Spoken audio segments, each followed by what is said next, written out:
Right where I stand, I've been acquitted all of my life. I'll testify. I shout it to you. He claimed it right. Come on, tell me. If I had 10,000 tongues, I'd tell it. Just like that church mother, I just felt it. You're the greatest story told. Everyone will know that knows me. You are amazing. You are. He's amazing. Listen, so many doubt, but you must believe it. You must believe it. All of the gods have been defeated. Never believed I had to bow down to him. He bowed. For 70 years he overthrew him. So don't be scared. It's just an illusion. He rescued me. Without confusion. Yeah. He's the God of love and the God of favor. Come on, listen. No one compared to my Creator. Now you're the greatest story told. Everyone knows that knows me. You are amazing. Yes, you are. He's amazing. I know you are. Yeah. I need thee every. Oh, it's amazing. You've been there for me. Just for me. You were right there. Everything I need. Oh, you're amazing. Yes, you are. There ain't nobody like you. Ooh, yeah. Oh, when I think of how he spanned my life. Come on. And the fact he did it more than twice. I remember he healed my body. If you don't have time, don't get me started. He's my breakthrough. He'll do it for you. He filled my cup. Show my enemies up. I bless his name for so many reasons. I got a heart to do when it's coming this season. You're the greatest story told. Everyone will know that knows me. You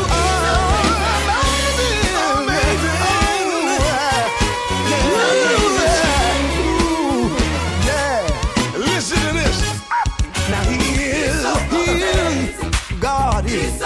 Yes. He is. God is.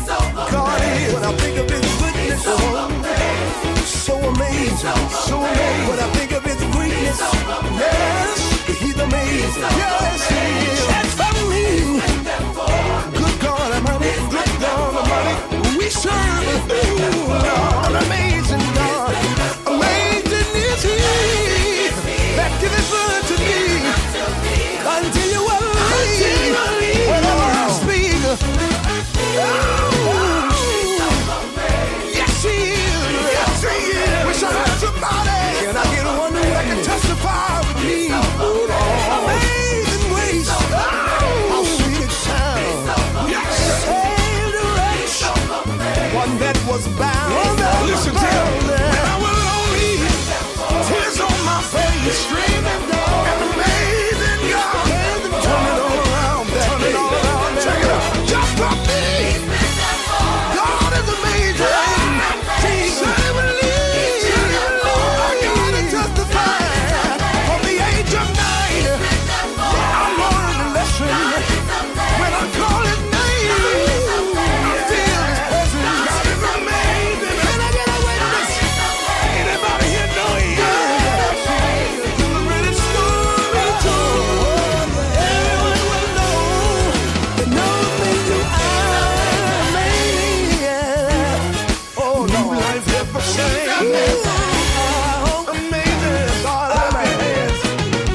His ways are a little bit higher. It's so simple. Yes, it is. I tell you so. How simple is it? It's so simple. A little baby knows. People look at me. They ask me why I sing. Amazing grace. My God is everything. And I trust Him. Trust Him. I have no doubt. Good God. He can put colors.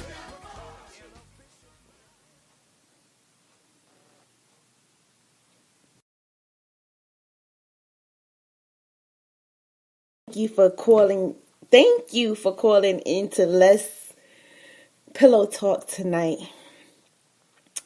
Tonight is going to be an amazing show.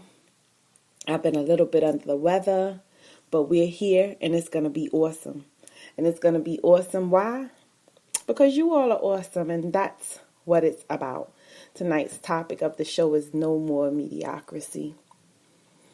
And I came up with that because you ever feel like God is just calling you higher, that there's other things that you should be doing.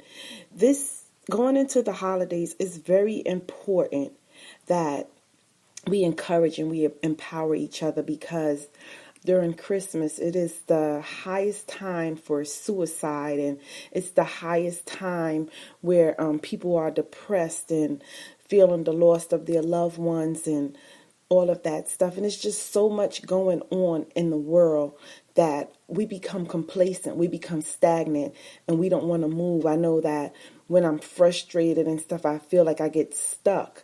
And everybody who I'm speaking to in this season seems to be going through the exact same thing. They're frustrated, they're distracted, they're trying to stay out of this pit of depression that's brewing. But I come to tell you on this evening that the devil is a liar. You are great. God said, come out from among them. Yes, we are in the world, but we're not of it. And we cannot get distracted, because some of us are about to have a breakthrough so great. Some of us have been praying all year for a breakthrough.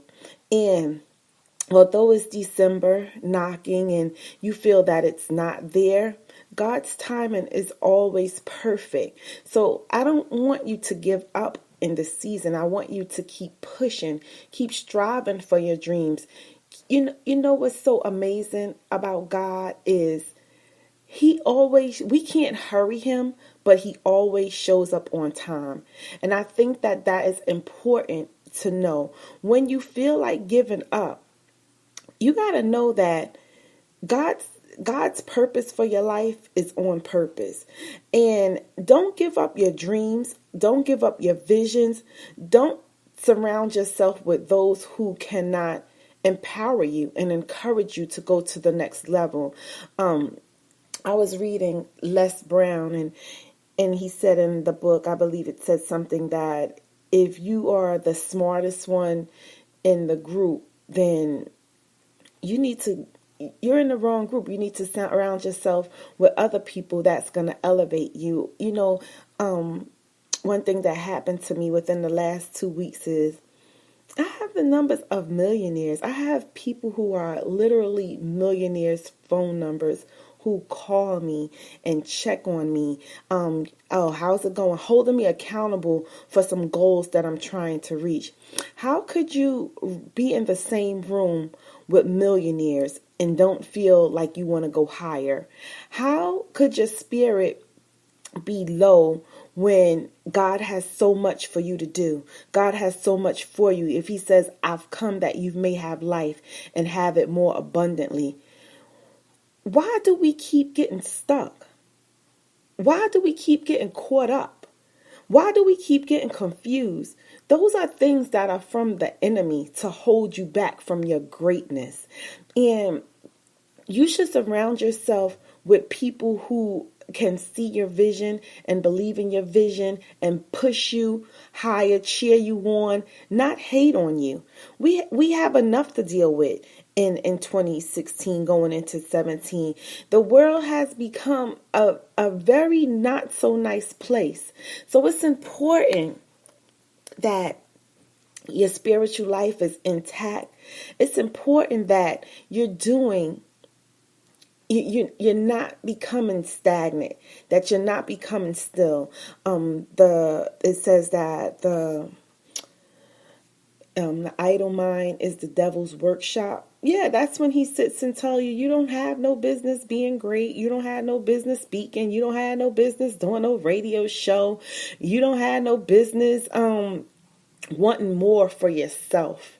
So whatever the situation is, sometimes we're the ones that stand in the way of the change. We can have faith all day, but if you're not working that faith and you're not doing the footwork, then what exactly are you doing? You're just standing there. You're waiting for God to meet you, but you have to draw to him. He already got it figured out. He already doing what he's supposed to do. But ask yourself, are you doing what you're supposed to do? Or are we procrastinating? Are we scrolling through Facebook all day watching everybody else win and wonder why we're not winning? Is that what's going on in your life? That you're not building a kingdom for your children, for your family? I'm telling you, it's so much great things that you could be doing. It doesn't matter what the next person is doing, even if they're doing the same thing. It's so many testimonies because it's so many different personalities. Nobody can deliver what you have in you except for you. That's why we're all uniquely made, because we can both have the same testimony. I was an alcoholic, you was an alcoholic. I was abused, you was abused. But I can only tell my story the way I can tell it. You can't tell my story the way I can tell it. You can't finesse that thing the way I can, because God gave it to me. And what's for me is for me. And he has great things for you.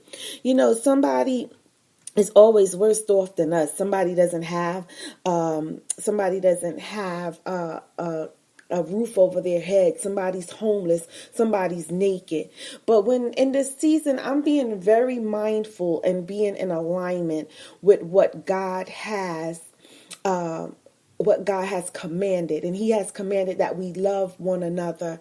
And I'm really, really practicing this thing and wanting to get it down pat on loving on my brothers and my sisters, loving them from a genuine place, not no ulterior motive, but loving them past their pain, loving them in spite of how they hurt me, knowing how to take a little, let them verbally abuse you or whatever, and just seeing them the way God sees them, because I want God to see me as at least trying to get it right, not becoming easily frustrated when somebody's attitude is less than loving, when someone is not willing to be the bigger person and all of that stuff. So I'm really, really trying to get this love thing down pat in this season. And God is showing me that love really does conquer all. Love conquers all. They say you could catch more bees with honey and all that, but love works. That's why I always say, work your love on purpose, because how is it that we forget about the widow? We don't feed the hungry. We don't clothe the naked. When we do it, we do it because we want the kudos. We want the recognition, especially with Facebook Live. Everybody is going live for something, and half of it is nothing. So what is really, really your motive behind what you're doing? Because what you do in secret, God rewards openly. And I just want to be in right alignment so I can get my blessings that he has for me, because he has great things for me. And I know he has great things for you, because he says we are royal people. And royal people we don't hang out we don't hang out in all kind of places. We don't hang out with all kind of crowds. We just do things different. So I want the queens and the kings to let that marinate and learn how to walk in it. Half of the stuff that we ask for is already done. The only thing that we have to do is walk in it. God is saying, walk in it. Isn't that crazy? That we was born royal people. But we don't know it.